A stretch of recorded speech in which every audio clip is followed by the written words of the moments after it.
जय हिंद प्यारे मित्रों। यूपीएससी प्रीलिम्स फैक्ट में आपका स्वागत है। आज प्रीलिम्स की दृष्टि से एक महत्वपूर्ण टॉपिक पर चर्चा करेंगे। आइए चलते हैं टॉपिक पर। टॉपिक का नाम क्या है? Faster system. फास्टर सिस्टम ऐसे पूछे कि किसने लॉन्च किया है? सुप्रीम कोर्ट ने लॉन्च किया है। आइए पहले इसका फुल फॉर्म देखते हैं।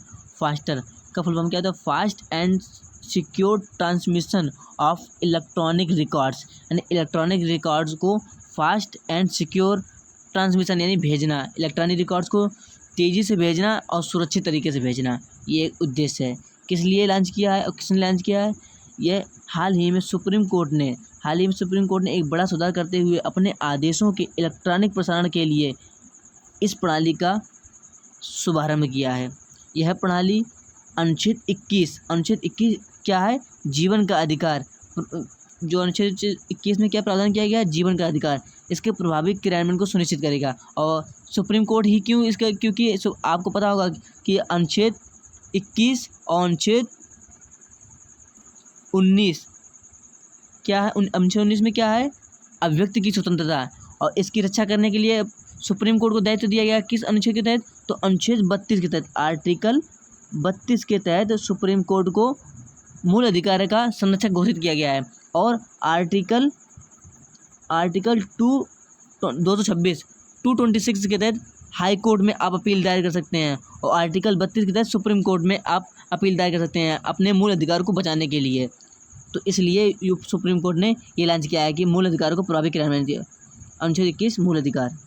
अब ऐसे क्वेश्चन आ जाए कि फास्टर सिस्टम यह है किस लिए लॉन्च किया गया? नागरिकों के मूल अधिकार करने का एक जरिया है। हाँ, तो सही होगा। अब आइए आगे देखते हैं। इससे पहले चीफ जस्टिस ऑफ इंडिया ने न्यायिक प्रणाली में आर्टिफिशियल इंटेलिजेंस आधारित एक पोर्टल, इसका नाम क्या है? सुपेस लॉन्च किया, जिसका उद्देश्य न्यायाधीशों को कानूनी अनुसंधान में सहायता करना। तो महत्वपूर्ण क्या है? सुपेस पोर्टल पूछे किसने लॉन्च किया? सुप्रीम कोर्ट ने। फास्टर सिस्टम किसने लॉन्च किया? सुप्रीम कोर्ट ने। इंपॉर्टेंट है, आप इसे नोट कीजिएगा। कभी कभी इनके कार्य पूछ ले तो फास्टर सिस्टम का कार्य क्या होगा? फास्टर यानी अब सुप्रीम कोर्ट के आदेशों को सिक्योर्ड एंड फास्ट तरीके से भेजना। कहाँ पर? निचली अदालतों में, ताकि इनका प्रभावी तरीके से क्राइम हो सके। ऐसे लिखित आदेश आता तो उससे समय लगता था, जिससे कैदियों को रिहा करने में समय लगता था। और उनकी जो स्थिति थी, जैसे 10 दिनों में रिहा होंगे, जैसे पहले वहाँ से लाएंगे, फिर जेलर को देंगे, वहाँ से हार्ड कॉपी निकालेंगे, तो इससे टाइम लगता था। उससे उनकी एक जो मूल अधिकार का हनन होता था। इसलिए पालन के लिए इसे लॉन्च किया गया है। मूल अधिकार क्या कहता है?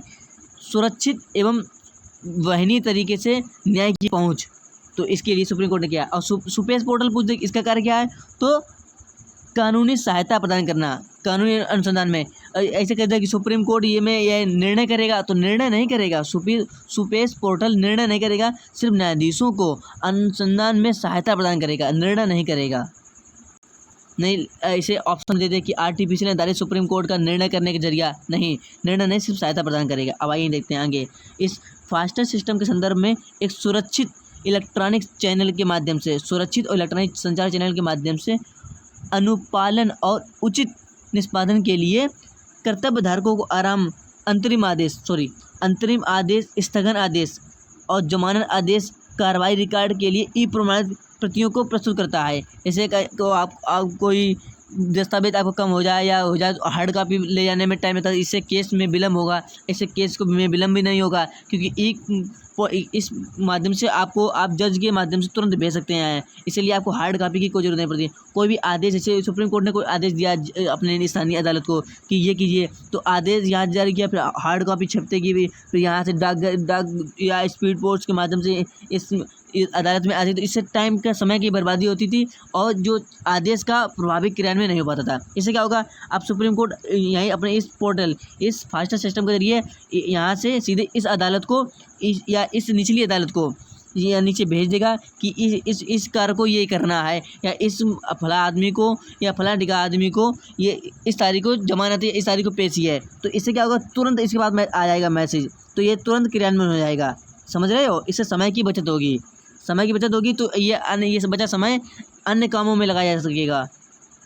अब आइए एक नज़र इसकी आवश्यकता पर देख लेते हैं। वैसे ये क्वेश्चन तो ये मेंस की दृष्टि अब ज़्यादा महत्वपूर्ण हो गया कि आप इसे यूज कर सकते हैं कि सुप्रीम कोर्ट के हालिया जो कदम उठाए गए हैं कि ऐसे कई मामले सामने आए हैं जहां अदालत द्वारा पारित जमानत आदेश के बावजूद जेल के कैदियों में दृढ़ता में सुधार नहीं हुआ। जैसे सुप्रीम कोर्ट ने आदेश दिया है फिर भी वहाँ क्रियान्वयन नहीं हो पा रहा है क्योंकि वहाँ पहुँच ही नहीं पाई है, तो समय लगता है पहुँचने में।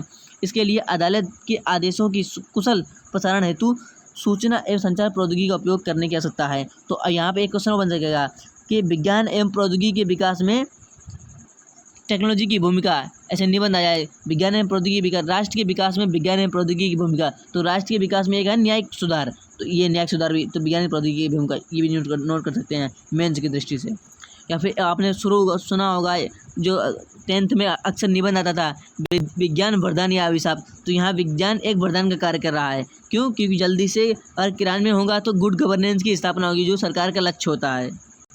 और क्या लाभ, इससे क्या क्या लाभ होंगे? इससे यह सुनिश्चित होगा कि विचाराधीन कैदियों को जेल में रिहा होने के लिए बहुत अधिक समय तक इंतजार न करना पड़े क्योंकि उनकी जमानत संबंधी आदेशों को प्रमाणित जो हार्ड कॉपी जेल तक पहुँचने में समय लगता था, अब समय नहीं लगेगा। विचाराधीन कैदी ऐसे लोग हैं जिन्हें या जिन अपराधियों के लिए दोषी नहीं, जैसे विचाराधीन कैदी होते हैं उन्होंने अपराध नहीं किया फिर भी दोषी ठहराए गए हैं, तो इसके लिए उन पर जल्द ऐसे आरोप लगा तो उससे जल्द इनका निदान होगा। और क्या कि लोगों की सुप्रीम कोर्ट के प्रति भूमिका होगी, जो नज़रिया होगा वो भी सकारात्मक बदलेगा कि हाँ सुप्रीम कोर्ट है। लेकिन एक चुनौतियाँ भी हैं कि क्योंकि क्यों देश भर के जेलों में इंटरनेट कनेक्शन की उपलब्धता एक बड़ी चुनौती, यानी डिजिटल इंफ्रास्ट्रक्चर नहीं है, इंफ्रास्ट्रक्चर की सबसे बड़ी कमी है। आप कोई भी एग्जाम उठाइए आप या कोई भी पॉलिसी उठाइए, अगर आपको नेगेटिव पॉइंट नहीं आ रहा तो 4-5 नेगेटिव पॉइंट नोट कर लीजिए। जैसे कोई इंटरनेट संबंधित है तो डिजिटल इंफ्रास्ट्रक्चर, डिजिटल साक्षरता की कमी, डिजिटल इंफ्रास्ट्रक्चर की कमी और फंड की कमी, ये 3-4 कमियां हैं जो आम रहती है हमेशा। अगर ना पता हो तो ये हर जगह लिख दीजिए, आपको काम आ जाएगा। और 4-5 पॉइंट में आप अगर 10 लाइन, अगर एक लाइन 3-3 लाइन लिखेंगे तो 10-10 शब्द हो जाएंगे, तो 30-50 शब्द तो इसी के हो जाएंगे। और 150 शब्दों का आंसर होता है 150-250 का, तो इसलिए ऐसे कर सकते हैं। तो कल फिर मिलेंगे नए टॉपिक के साथ, नए सेशन के साथ, तब तक के लिए जय श्री श्याम, धन्यवाद।